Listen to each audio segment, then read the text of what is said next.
Assalamualaikum warahmatullahi wabarakatuh. Halo teman-teman semuanya, apa kabar? Semoga selalu sehat. Di tutorial belajar Microsoft Excel kali ini, kita akan ngebahas tentang 5 rumus wajib yang harus Anda ketahui dan tata cara penggunaan rumusnya. Untuk memudahkan memahami kelima rumus tersebut, di sini sudah disediakan tabel di mana ada tabel fruit dan tabel meat. Kedua tabel ini sengaja aku buat pisah untuk membedakan dan membiasakan bagaimana cara membuat sebuah rumus dengan tabel yang berbeda.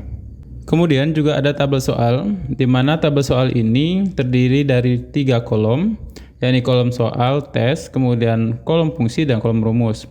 Nantinya kita akan mengidentifikasi di dalam kolom fungsi apa saja yang akan kita gunakan untuk menyelesaikan soal-soal yang ada di kolom soal tes. Sedangkan kolom rumus adalah di mana kita mengaplikasikan fungsi yang kita gunakan pada kolom fungsi ke dalam rumus yang ada di kolom rumus. Kemudian terdapat instruksi yang dapat kita gunakan untuk menyelesaikan tahapan demi tahapan dalam menyelesaikan soal yang ada di kolom soal tes. Instruksi yang pertama adalah tuliskan fungsi yang digunakan pada kolom fungsi sesuai dengan soal tes yang ingin diselesaikan. Kemudian instruksi yang kedua adalah tuliskan rumus yang digunakan untuk menyelesaikan soal yang ingin diselesaikan pada kolom rumus.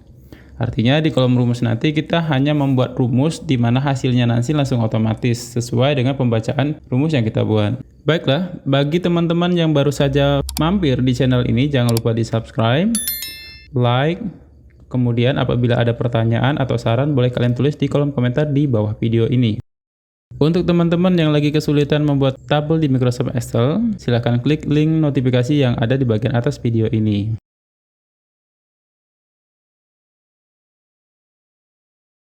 Kita mulai dengan soal tes yang pertama, yakni hitung seluruh nilai sesuai dengan tabel fruit dan tabel meat. Untuk menghitung seluruh nilai, artinya kita akan menjumlah keseluruhan data yang ada di kolom amount di masing-masing tabel. Fungsi yang kita gunakan adalah fungsi total. Di dalam Excel, fungsi total adalah sum. Maka pada kolom fungsi kita tuliskan sum. Untuk kolom rumus, sesuai pada kolom fungsi yang kita gunakan adalah fungsi sum. Maka di kolom rumus kita masukkan sama dengan sum, kemudian buka kurung. Maka kita ikuti instruksi sesuai dengan rumus sum, yakni number 1. Untuk number 1-nya, kita klik di baris apple sampai dengan fish, dengan cara klik dan tahan tarik ke bagian bawah.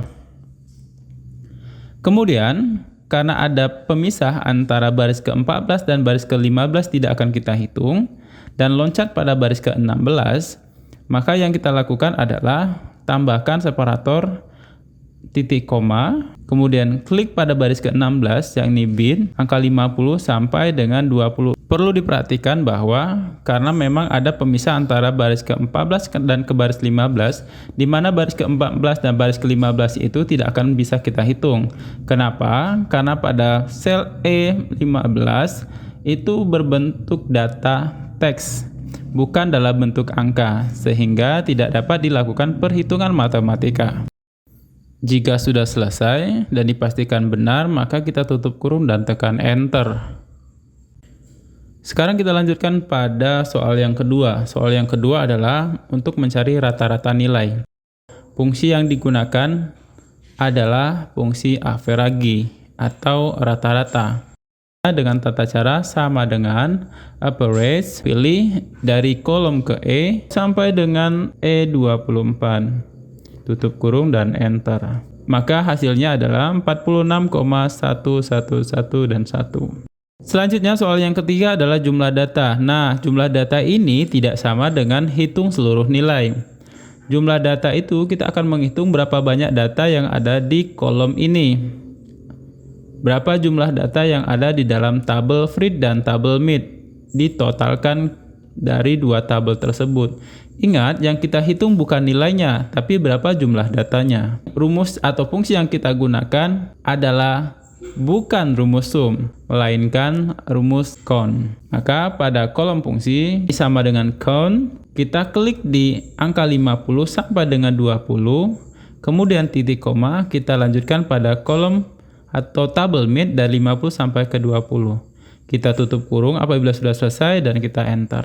Untuk soal yang keempat adalah untuk mencari nilai tertinggi dari dua tabel ini. Maka fungsi yang kita gunakan adalah fungsi maksimal. Adapun fungsi maksimal yang kita tulis adalah max. Maka kita lanjut saja dengan menuliskan formula rumusnya pada kolom rumus. Untuk soal yang terakhir, yakni soal tes, adalah kebalikan dari soal nilai tertinggi, yakni nilai terendah. Untuk fungsi nilai tertinggi adalah max, maka untuk fungsi yang terendah adalah min. Ini untuk mencari data yang terendah dari dua tabel yang ada di kolom D dan E. Soal nilai terendah merupakan soal yang terakhir dari soal tes ini. Untuk itu, pekerjaan kita sudah selesai untuk mencari fungsi dan rumus dari soal tes yang telah kita selesaikan berdasarkan tabel fruit dan tabel meat yang sudah tersedia pada kolom D dan kolom E. Sesuai dengan instruksi yang sudah dibuat di sebelah kanan, kita telah menyelesaikan semuanya dengan baik. Baik teman-teman semuanya, apabila ada pertanyaan terkait video ini, silahkan tulis di kolom komentar. Semoga ini bermanfaat. Bagi kalian yang sedang mengikuti atau akan mengikuti tes pekerjaan, semoga lancar dan mendapatkan hasil yang terbaik. Aku akhiri, wassalamualaikum warahmatullahi wabarakatuh.